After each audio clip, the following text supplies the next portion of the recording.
I'm Julia Hales, and I live in South Somerset.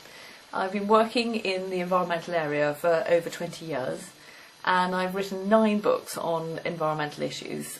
First started in 1986, and I really got started because I got really passionate about the rainforests.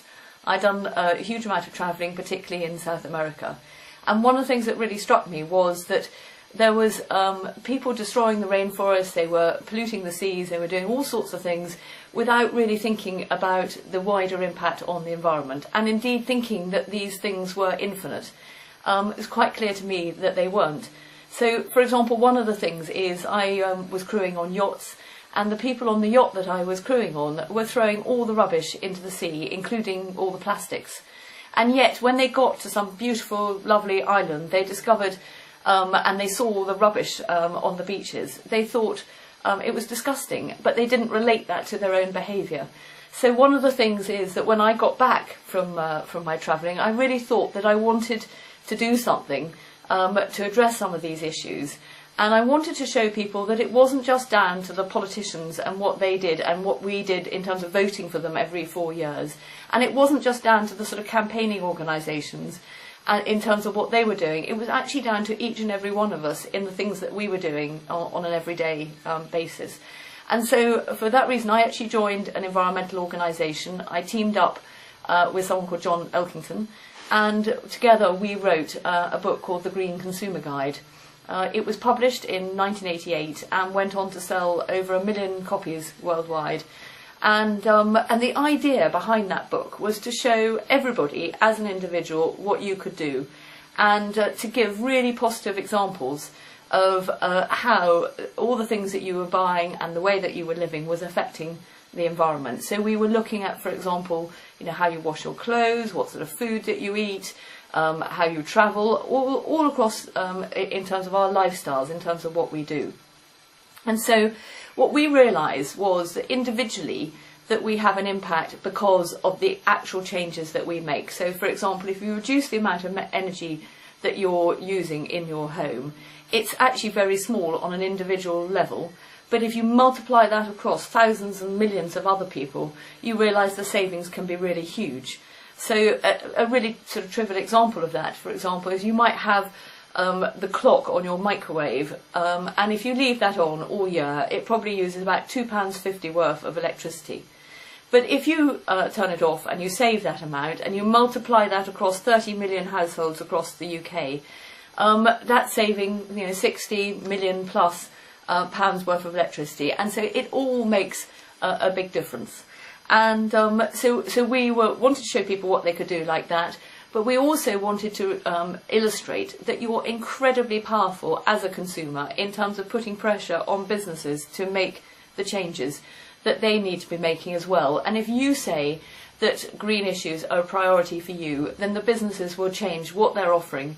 And of course, if you go to your supermarket and you make make your opinions clear, the supermarkets will have to pass that message right the way down the supply chain. So the impact of our consumer choices when we're out shopping makes a huge difference right across the business sector. And in fact, you will see nowadays that there isn't one supermarket that isn't addressing environmental issues and trying to make changes in response to the very powerful message that people have put over that it is something that we care about and it is something that we want them to change.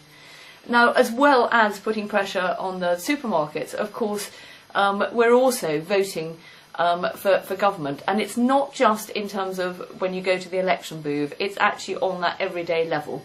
Because if the government are picking up that this is something that people care about through changes that they're actually prepared to make at an individual level, then they're going to make policy changes too, and that's really important. And they simply cannot get in radical policies to deal with climate change and the really serious issues that we're facing if we don't make it clear that we're prepared to make changes to our own lifestyles. So it's really, really important what you do on an individual level. Some of the issues can seem incredibly trivial, but one sort of example of that is the other day I went to one of those coffee shops in London, I think it was Starbucks, And I wanted a cup of coffee, no napkin, no lid. I'm always very particular about refusing all the extras that you get offered. The girl next door was ordering a muffin and a drink, and she'd been given a stack of napkins, 4 or 5, by the person in the shop. So before I sort of realised what I could do, I was sort of seizing the napkins off her tray and saying, "She doesn't need 4 napkins, it's ridiculous." And the man behind the bar said, "Oh yes, no we do. We give our customers 1 napkin for each item on their tray." And of course that's a complete nonsense. I then went and found on their website that it actually brought up the issue of people being given more napkins than they need. And so anyway, eventually he backed down, and the girl went off with only 1 napkin. She didn't protest. In fact, I think she was rather horrified at being approached. But the point is that in itself is very trivial, the amount of napkins she was taking. But it's all those things that make the difference, because what you've got to look at is how to just reduce the waste that you're producing through your lifestyle, and thinking about it in all sorts of very, very small ways, whether it's in terms of bottled water, paper napkins, reducing the amount of carrier bags that you're using, all those sort of things, rather than just sort of carrying on with our lives as if it really doesn't matter. And in some cases it does actually mean that we have to make some small sacrifices in terms of what we do. For example, our council, South Somerset Council, are very good at encouraging people to reduce the amount of waste. We're apparently the council with the lowest amount of waste that isn't recycled in the country.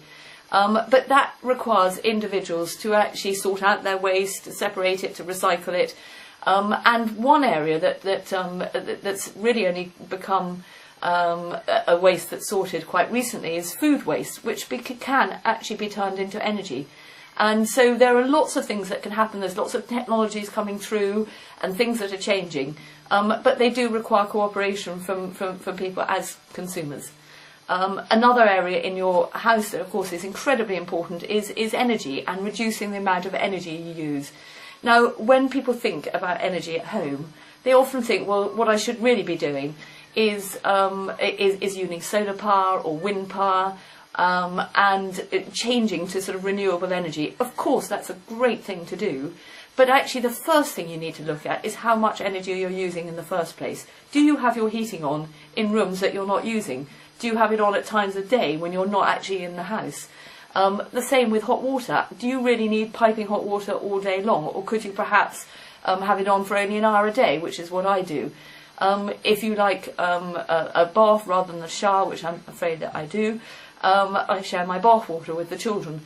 But perhaps if you don't mind, have a shower. It's much better because it tends to use less water and also less energy too, because obviously you need to heat up the water.